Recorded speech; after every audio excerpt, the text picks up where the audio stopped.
নমস্কার, good morning. আবার একটা নতুন ভিডিও নিয়ে আপনাদের কাছে চলে আসলাম। আজকে বেরিয়ে পড়েছি গোঘাটের উদ্দেশ্যে।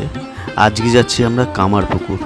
চেষ্টা করব সমস্ত ইনফরমেশন আপনাদের কাছে সঠিকভাবে তুলে ধরার। আমার সাথে থাকবেন। আজকে সকাল থেকে খুব মেঘলা ওয়েদার, খুব বৃষ্টি হচ্ছিল, তাই সকাল সকাল বেরিয়ে পড়েছিলাম।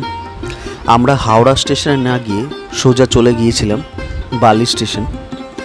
আমাদের ট্রেনটা আসবে 7:39। হাওড়া থেকে যেটা টাইম হচ্ছে 7:22। মাঝখানে প্ল্যাটফর্ম পড়বে 26খানা। যেতে আমাদের সময় লাগবে প্রায় 2.5 ঘন্টার মতন। চলুন তবে যেতে যেতে আপনাদের সঙ্গে কথা হবে।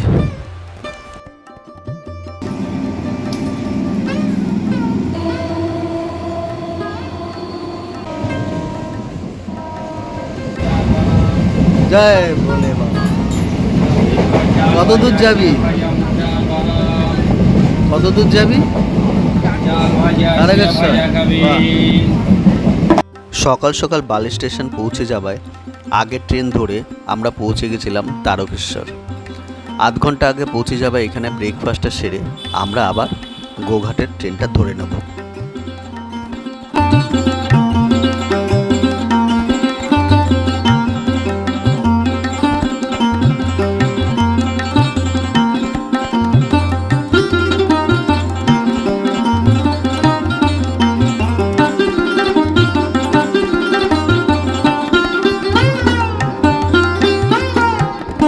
সকাল 10:05 বাজে আমরা গোঘাট স্টেশন পৌঁছে গেলাম।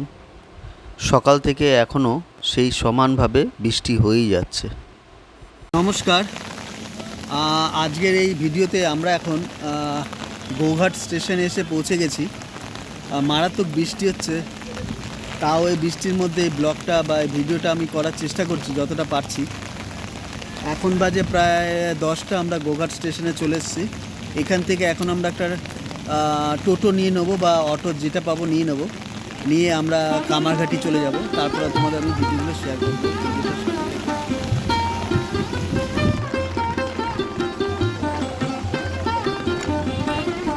আমরা এখন অটো স্ট্যান্ডের দিকে যাচ্ছি। এখান থেকে একটা অটো ধরে নেবো, দেখি শাটেল যদি পেয়ে যায় তাহলে একটু কম পয়সা হয়ে যাবে। এখান থেকে 15 থেকে 20 মিনিটের রাস্তা। স্টেশন থেকে একটুখানি নিচে নামলেই চোখে পড়বে টোটো স্ট্যান্ড, অটো স্ট্যান্ড, এছাড়াও অন্যান্য গাড়ি। এখান থেকে আপনারা শাটেল করেও চলে যেতে পারেন বা রিজার্ভেশন করেও আপনারা চলে যেতে পারেন। তা আমরা একটা শাটেল নেব ঠিক করলাম। সকাল থেকে প্রচণ্ড বৃষ্টি হচ্ছে, তাই এই বৃষ্টির মধ্যেই একটা টোটো শাটেলে পেয়ে গেলাম। ভাড়া নিল জনপ্রতি 30 টাকা করে। আমরা চললাম কামারপুকুরের দিকে।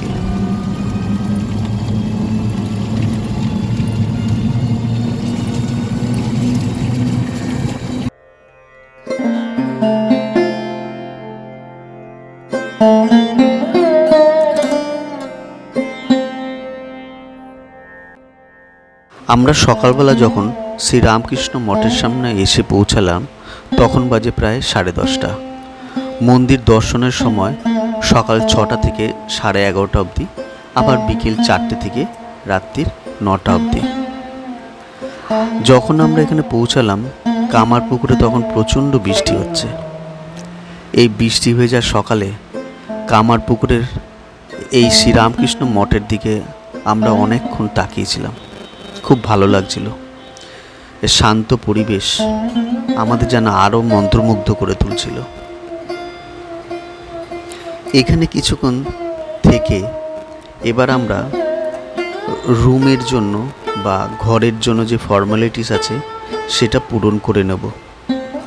সেটা কিভাবে করব সেটা আস্তে আস্তে আপনাদের জানিয়ে দিচ্ছি।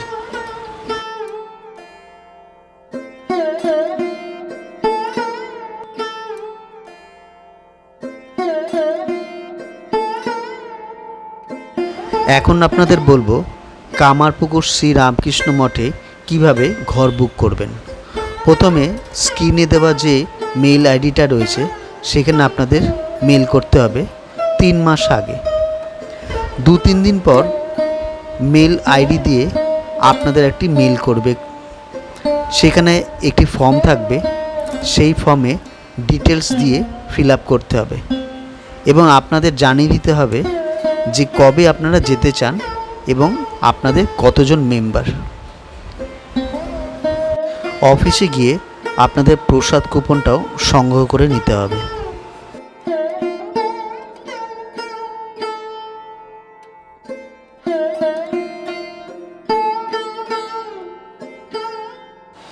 কামারপুকুর শ্রী রামকৃষ্ণ মঠে 2 জায়গা থাকার ব্যবস্থা আছে।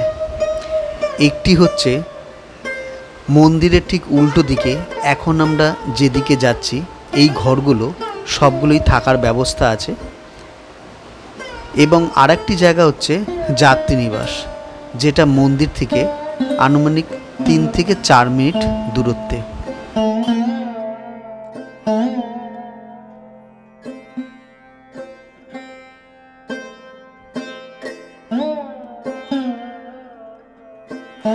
মন্দিরের ঠিক উল্টো দিকেই আছে পান্থনিবাস বা রেস্ট হাউস।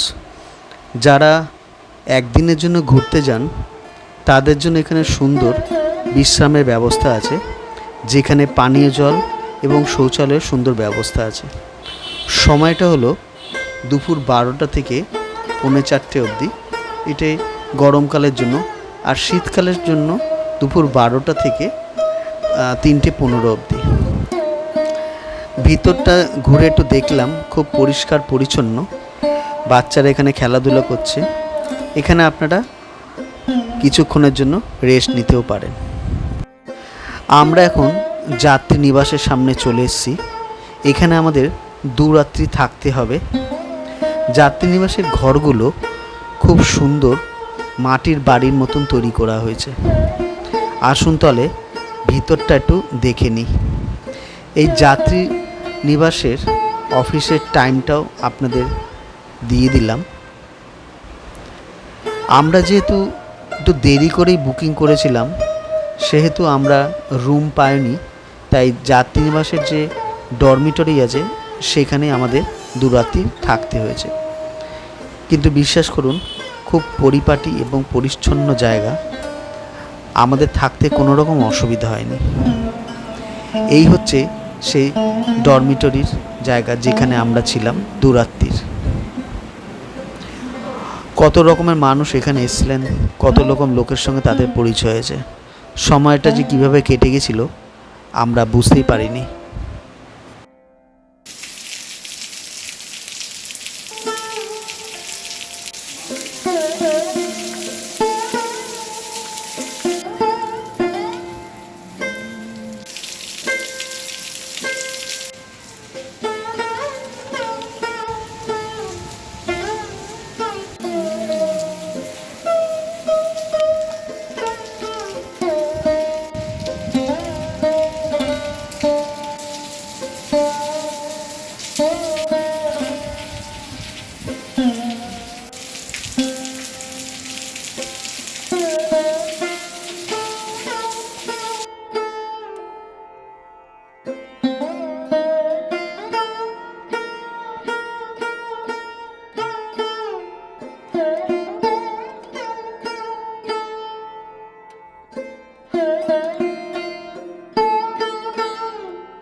সামনে যে হলুদ বাড়িটা দেখতে পাচ্ছেন তার নাম চন্দ্রমণি স্মৃতি সদন। এখানেই প্রসাদের ব্যবস্থা আছে, অর্থাৎ সকাল দুপুর রাত্রির প্রসাদ এখান থেকেই গ্রহণ করতে হবে। এখন আমরা দুপুরবেলায় চলে এসেছি, সময় প্রায় 11টা বাজে। 11টা থেকে 11:30 মতন দুপুরের প্রসাদ এখান দিয়ে দেওয়া হয়। আর সামনে যে বাঁশের কাজ হচ্ছে, সেটা হচ্ছে 2024-এর দুর্গাপুজোর প্রস্তুতি শুরু হয়ে গেছে। একটু পরেই আমরা এই চন্দ্রমণি স্মৃতি সদনের ভিতরে চলে যাব দুপুরে খাবার বা প্রসাদ নিতে। সবাই এখানেই আমরা অপেক্ষা করছিলাম। বাইরে মুষলধারে তখনও বৃষ্টি হয়ে যাচ্ছে।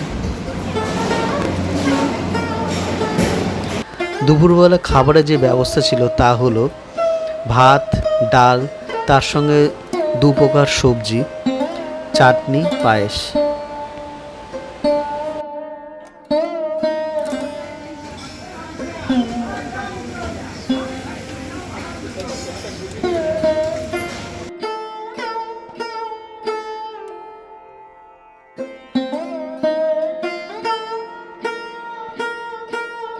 চন্দ্রমণি সদনের ঠিক উল্টো দিকে আছে দুর্গা মন্দির। যেহেতু সামনে মাসেই দুর্গাপুজো, তাই জোর কদমে দুর্গাপুজোর কাজের প্রস্তুতি এখানে চোখে পড়ল। চোখের সামনে দেখতে পেলাম মা আস্তে আস্তে নিজের রূপ ধারণ করছে। চারিদিকে যেন সাজো সাজো রব।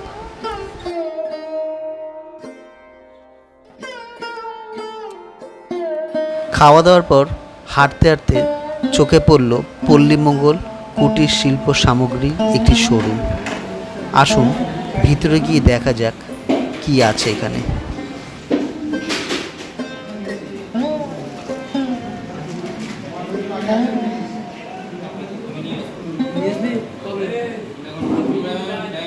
একটা দরকারি ইনফরমেশন দিয়ে দিচ্ছি। মন্দিরের ঠিক উল্টো দিকেই এখানে SBI ATM কাউন্টারও আছে। রামকৃষ্ণ মঠের অর্থাৎ মন্দিরের ঠিক উল্টো দিকে বিশাল বড় একটা পার্কিং স্পট আছে। গাড়ি পার্ক করা এখানে জায়গা আছে। টাইমিংটা আপনাদের দেখিয়ে দিচ্ছি। এই যে টাইমিং, এপ্রিল থেকে সেপ্টেম্বর মাস 7টা থেকে 9:30, অক্টোবর তো মাস 7টা থেকে 9টা। বিশাল বড় পার্কিং প্লট আছে এখানে।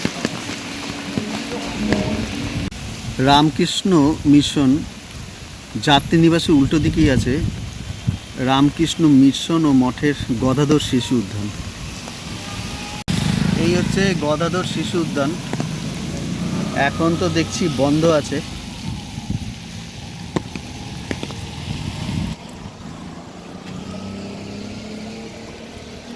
একটা সুন্দর পার্কের মতন।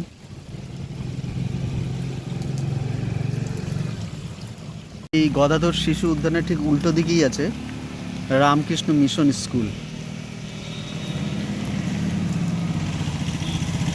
যাত্রী নিবাসের পাশেই বিশাল বড় চত্বর নিয়ে কামারপুকুর রামকৃষ্ণ মিশন স্কুল।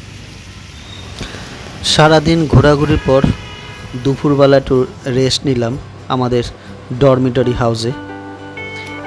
তারপরে রাত্রির দিকে একটু বেরালাম কামারপুকুর রাত্রের পরিবেশ দেখার জন্য।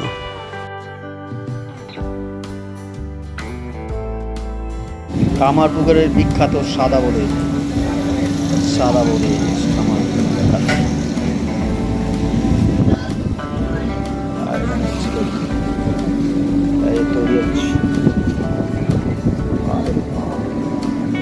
ল্যাংচা তৈরি হচ্ছে নাকি দাদা?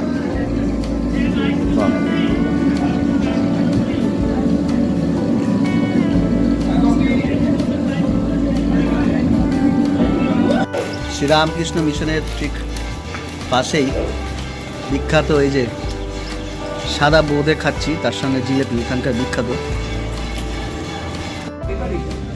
সুন্দর সুন্দর এখানে দোকান রয়েছে, পুজোর অনেক জিনিসপত্র এখানে পাওয়া যায়।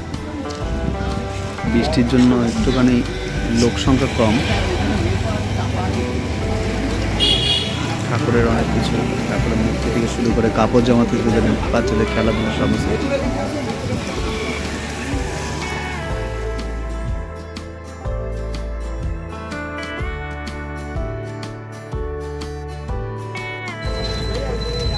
তারপরে পাশেই বিখ্যাত ভোলেনাথদার চপের দোকান থেকে আমরা দুটো চপ খেলাম।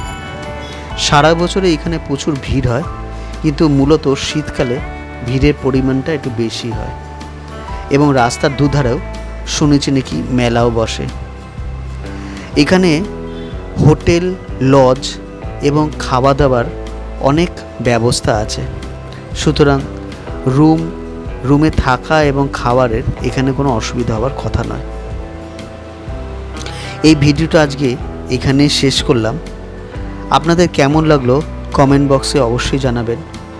নতুন হলে সাবস্ক্রাইব করবেন, সাথে লাইক ও শেয়ার করে দেবেন এবং বেল আইকনটা অবশ্যই প্রেস করে দেবেন যাতে সবার আগে নোটিফিকেশানটা আপনারা পেয়ে যান। এই বলে আজকে আমি এই ভিডিওটা এখানে শেষ করলাম। সবাই ভালো থাকবেন। নমস্কার।